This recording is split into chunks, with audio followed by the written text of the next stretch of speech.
Hey, Jack here from 92.9. I'm joined here with Tori Dark here on the Lounges Plus Live Lounge. Thank you for joining us, Tori. No worries, Jack. Thanks for having me. So first, I just wanted to ask, what inspired you to get into country music? Country music for me it tells a story, and I love that you can feel a song that you're listening to on the radio or that you're seeing played live and go, I've been there or I've felt that. And I think it's really special just being a singer-songwriter as well, to be able to write songs that people can relate to. It's really special, and it's always made me gravitate to country music. Yeah, it's a genre with so much soul in it, I feel like, as well. It's it's absolutely beautiful genre. So you recently actually introduced yourself to the whole nation on season 13 of The Voice. However, just a few years ago, you actually did a blind audition on The Voice. How much did you learn from your first audition on The Voice, and were you able to use any of that experience to prepare for season 13? Definitely. The first time I did The Voice, I went in and sort of took a really big risk, and I have been a country singer as long as I can remember. Of course, when I was a kid, I sang all different sorts of things, but when I really sort of looked into what I was doing, I was like, I'm a country singer through and through. But going on to The Voice, I think I just listened to too many people going, no, just go in and sing a pop song because people will know it, but sing it like your country way. And I knew going into that experience that it just didn't feel right. It felt like something was missing. It didn't feel authentic. It didn't feel like me. And so I kind of went in going, I don't think I'm going to turn a chair, but, that's fine. It's obviously just the way that it is. And then, talking to the coaches on the show, and they went, what do you do? And I just said, look, I'm a country singer. And I got asked by Guy Sebastian to sing a Keith Urban song, and he, of course, was a coach on that season, and he got up and played and sang harmonies with me, and it gave me that moment to show Australia that that's what I do and that's what I should have done in the first place. So the big learning curve for me was just to stay true to myself and stay true to my genre and not let anyone's influence get the better of me. So going into season 13 last year, it was that redemption sort of phase of going, no, I'm coming back to show you guys that this is me as an artist, this is what I do, and I'm so grateful that I had that opportunity to kind of redeem myself and get my message across and just show people what I actually am and not what I sort of felt like I was being molded in to try and be. Of course, yeah, totally. And I think the best part about that as well, you actually ended up releasing more music with your partner, your voice partner, Brad Butcher, and you've been touring with him as well. So how's that experience been for you, and what has that been like working with Brad?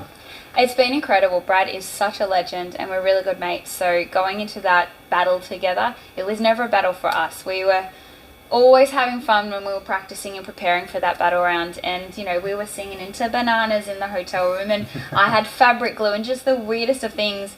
And we had a lot of fun, and we both had said from the get-go, let's just go in and do a really good performance. There's no competition here. If you go through, I'm so happy for you. If I go through, vice versa. And having that support from Brad just made the experience so much more enjoyable. So then getting asked to be put into a duo, we were like, okay, all right, well, yeah, maybe, okay, we'll do it. And now we start tour in a week, straight after Tamworth, where we're off to play the first show at Lefties in Brisbane, and we're really excited about it. We've got a 22-date tour, yep. And there will probably be some more throughout the year, and we're just really looking forward to getting out on the road and showing the country that Leanne Rhymes made a great decision, and we still both are solo artists, and that won't change. But being able to do songs together, write and record together, and also tour together, it's a whole nother ball game, and it's really fun. Yeah, it's awesome, absolutely great. Now, getting into here in Tamworth, what are you looking forward to most about performing here in Tamworth for the Country Music Festival? I just can't wait to meet a bunch of new people. I love that whenever you come to the festival, you get to meet country music fans, and that's the best part about this whole thing. We, as artists, we love meeting the fans and having people support you and coming to shows and singing the songs back to you. And I just think that every year, there's always new people to meet, and it's really fun walking down Peel Street and just seeing the buskers or seeing new artists sort of pop up. And it's really cool because you can be anywhere and you run into some of your favorite artists or some of your really good friends, and then you meet new fans and new friends, and it's such a family vibe that I just love coming to Tamworth every year and meeting new people. Yeah, it's been absolutely incredible. It's my first time in Tamworth for a music festival as well. It's so beautiful, so absolutely loving it. Lastly, Tori, are you dogs or cats? Definitely dogs. You love it. Definitely dogs. I have an 8-month-old border collie, and I miss her terribly right now. I love it. Hey, Tori, would you love to play a song for us? Yeah, absolutely. Awesome. No, let's hear it. Let's do that. All right. Well, let's play a song. So I wrote this song a couple of years ago after my now husband and I, we went on our first sort of big overseas holiday, and Yep. he proposed. We drank way too much tequila, and yeah, now he's my husband. So I wrote a song about it. Love it. Somewhere in Mexico, sipping on Don Julio. A little too much soul, little too much love. We were up till daylight.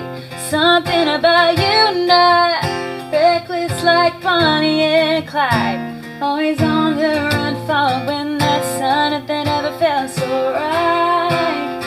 You're the sunrise to my tequila. You're a sunset margarita on a beach down a back road somewhere in Mexico. We don't need too many clothes, just the sand between our toes on a beach down a back road somewhere in Mexico. Yeah, in Mexico, 20 miles out of Cabo, lying in that heat, running on no sleep. Hell yeah, we need another drink. You're the sunrise to my tequila. You're the sunset margarita on a beach down a back road somewhere in Mexico. We don't need too many clothes, just the sand between our toes on a beach down a back road somewhere in Mexico. Yeah, I don't care where we go, as long as it's somewhere down in Mexico. 'Cause you're the sunrise to my tequila. You're a sunset margarita on a beach down a back road somewhere in Mexico. You're the sunrise to my tequila. You're a sunset margarita on a beach down a back road somewhere in Mexico. Awesome. Absolutely love it. That's beautiful. Thank you so much. Thanks for having me. No, all good. Hey, if anyone wants to find you here at the festival, where can they find you next playing? So it's a big festival. I'll be jumping out with Rob Mills and singing a song at the Bon Jovi show tomorrow night in Blazers. I'll also be over at McGrath, Music for McGrath, singing over there. Brad and I are going to jump up and sing The Chain as well. And then on Thursday I'm opening for Lee Koenigen at Trek, and then I jump in the band, which will be fun. And Fan Zone Saturday at 12:30, and then opening for Kingswood at the Town Hall on Sunday. So still a lot going on for the week. Very, very busy, but hey, it's a great type of busy. Hey, it's Tori Dark here on the Loungers Plus Live Lounge.